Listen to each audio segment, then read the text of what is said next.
عاشورہ کا روزہ 10ویں تاریخ کا روزہ، جب آپ سے اس دن کے روزے کے بارے میں پوچھا گیا تو آپ نے فرمایا یہ روزہ گزرے ہوئے 1 سال کے گناہوں کا کفارہ بن جاتا ہے، یعنی پچھلے محرم سے لے کے اب تک کے جو گناہ ہوں گے وہ انشاءاللہ معاف ہوں گے، صغیرہ گناہوں کی طرف اشارہ ہے۔ اس دن کا روزہ جو ہے یہ مستحب ہے۔ جابر کہتے ہیں کہ رسول اللہ صلی اللہ علیہ وسلم ہمیں عاشورہ کا روزہ رکھنے کا حکم دیتے، ہمیں اس کی ترغیب دیتے اور اس موقع پر ہماری نگرانی فرماتے، یعنی رکھا ہے کہ نہیں۔ اس کے بعد جب رمضان کے روزے فرض کر دیے گئے تو آپ نے ہمیں نہ حکم دیا نہ منع کیا اور نہ اس موقع پر ہماری نگرانی کی، یعنی نفلی روزہ ہو گیا، مستحب ہو گیا۔ حضرت عائشہ سے روایت ہے کہ جاہلیت کے ایام میں عاشورہ کے دن کا روزہ رکھا جاتا تھا، جب اسلام آ گیا تو اب جو چاہے اس کا روزہ رکھ لے اور جو چاہے اسے چھوڑ دے۔ لیکن نبی صلی اللہ علیہ وسلم نے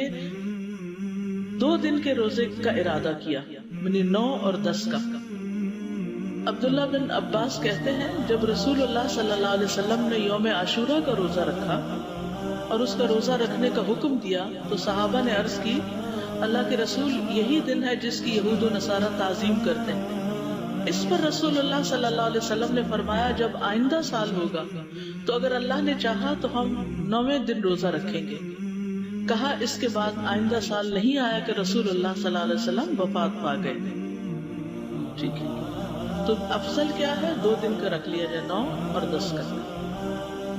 اور 9 محرم جو ہے بعض کے نزدیک 9 اور بعض 10 دونوں کو عاشورہ کا دن بھی کہا جاتا ہے۔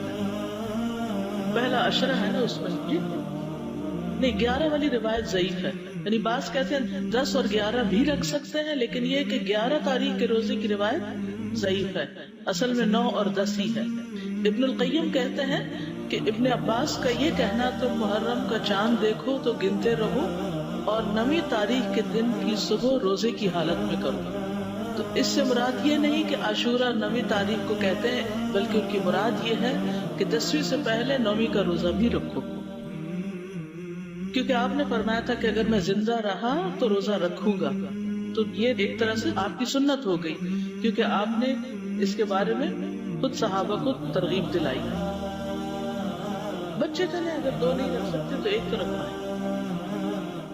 اور یہ جو الفاظ ہیں نا سلسلۃ الاحادیث الضعیفہ کے کہ اگر میں زندہ رہا تو یوم عاشورہ سے 1 دن پہلے یا 1 دن بعد میں روزہ رکھنے کا حکم دوں گا،